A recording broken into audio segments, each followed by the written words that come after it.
دوستان عزیزم، درود و مهر. امیدوارم هر کجای این دنیا هستین حال دلتون عالی باشه. میدونی این غذا چیه؟ یه ترکیب ساده از بلغور و عدس و برنج، اما نتیجهش یه طعمی که هیچ وقت از یادتون نمیره. یه غذای اصیل و خاص و پر از خاطره. بمونید تا ببینید چرا همه ازش اینقدر تعریف میکنن.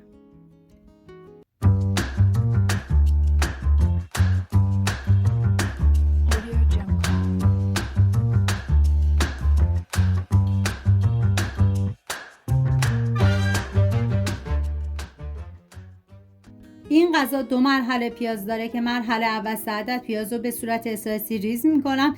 این آش برای 10 نفر در نظر گرفته شده. شما به اساس تعداد نفرات باید مواد رو کم یا زیاد کنید.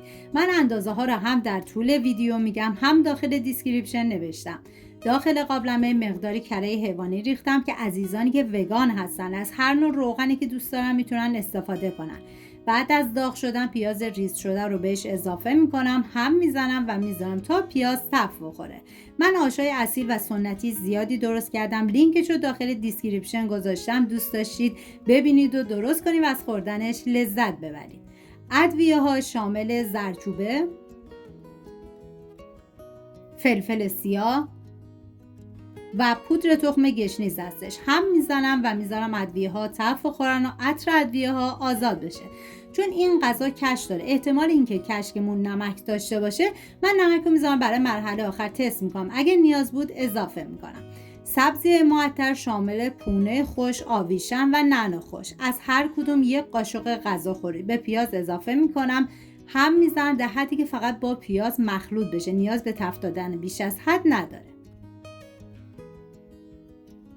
بلغور گندم که من از 6 ساعت قبل خیس کردم، 130 گرم معادل 1 لیوان سرپر و عدس ریز 200 گرم معادل 1 لیوان و نصفی و برنج نیم دونه 120 گرم معادل 1 لیوان سرخالی. بهتره که از عدس ریز استفاده بکنید چون طعم این آشو فوق العاده خوشمزه تر میکنه.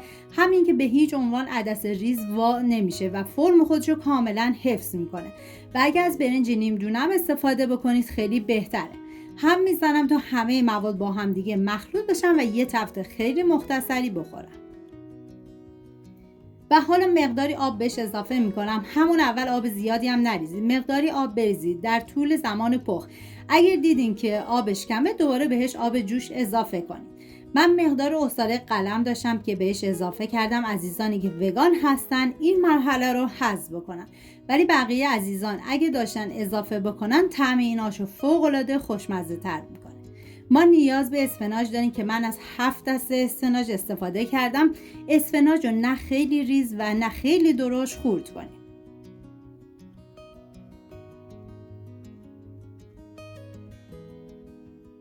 و من بعد از اینکه مواد کاملا پخته شد دیدم که داخل اون قابلمه کوچیک بود، انتقال دادم به قابلمه بزرگتر و در طی زمان پخت حتما چندین مرتبه هم بزنید چون این غذا بلغور و برنج داره، احتمال اینکه ته بگیره زیاده. 45 دقیقه آخر اسفناج رو باید بهش اضافه کنیم و بعد بذاریم تا این آش بپزه و جا بیفته. من بعد از اضافه کردن یه هم میزنم تا اسفناج با بقیه مواد مخلوط بشه. واقعا جای تک تک شما دوستان عزیز خالی. من هرچه از عطر و طعم و خوشمزگی این آش بگم کمه، باید خودتون دست به کار بشین و حتما درستش کنین.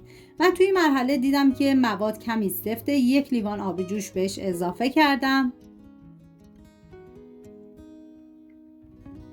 واقعا تنوع آش تو ایران خیلی زیاده و یکی از یکی خوشمزه تر و دیگه بهش زمان میدم. میریم برای پیاز مرحله دوم که نیاز به 4 عدد پیاز داریم. به صورت اسلایسی ریز میکنم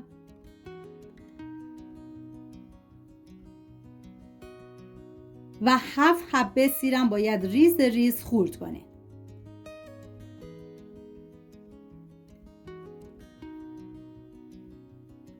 داخل تابه مقداری روغن کنجد ریختم.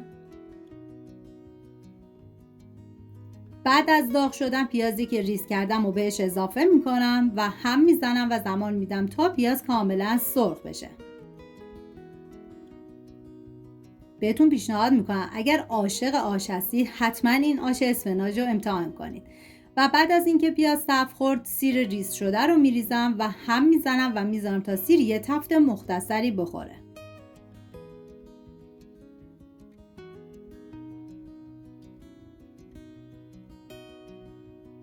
ادویه‌ای که برای این مرحله استفاده میشه زردچوبه، فلفل سیاه، پودر تخم گشنیز، نمک و پاپریکا هستش. میریزم هم میزنم و میذارم ادویه ها تفت بخورن و عطر ادویه ها آزاد بشه.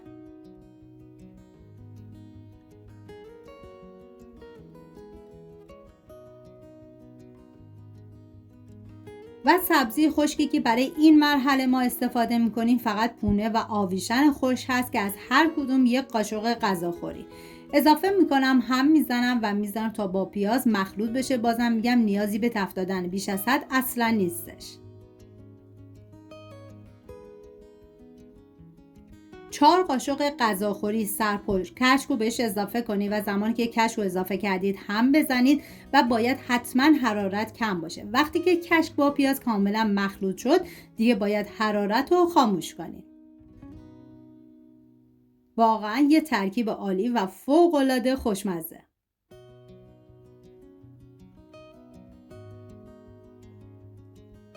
و حالا میریم سراغ آش که زمانی که اسفناج اضافه کردیم نیم ساعت گذشته و حالا توی این مرحله کشک رو بهش اضافه میکنیم. زمانی که کشک رو اضافه کردید هم بزنید تا با بقیه مواد مخلوط بشه. باید بذارید به مدت 20 دقیقه دیگه این کشک با این آش بپزه و جا بیفته. من بعد از هم زدن دیدم که نمکش کمه، نمک توی مرحله بهش اضافه کردم و همچنین من از سیرداغم استفاده کردم که عزیزانی که سیرداغ اگر نداشتن تو همون مرحله اول که 7 حب سیر رو استفاده کردن تعداد سیر بیشتری بریزن که دیگه توی این مرحله سیرداغ رو نداشتن. هم میزنم تا همه مواد با هم دیگه مخلوط بشن و میذارم به مدت 20 دقیقه دیگه این آش بپزه و جا بیفته.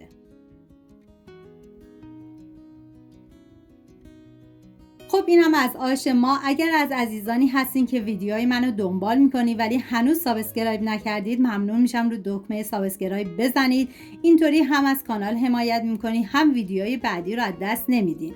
امیدوارم درست کنیم و در کنار خانواده از خوردنش لذت ببرید. سپاس از همراهی همیشگیتون. تا ویدیوی بعدی مراقب خودتون و خوبی هاتون باشید. تا درودی دیگر، بدرود.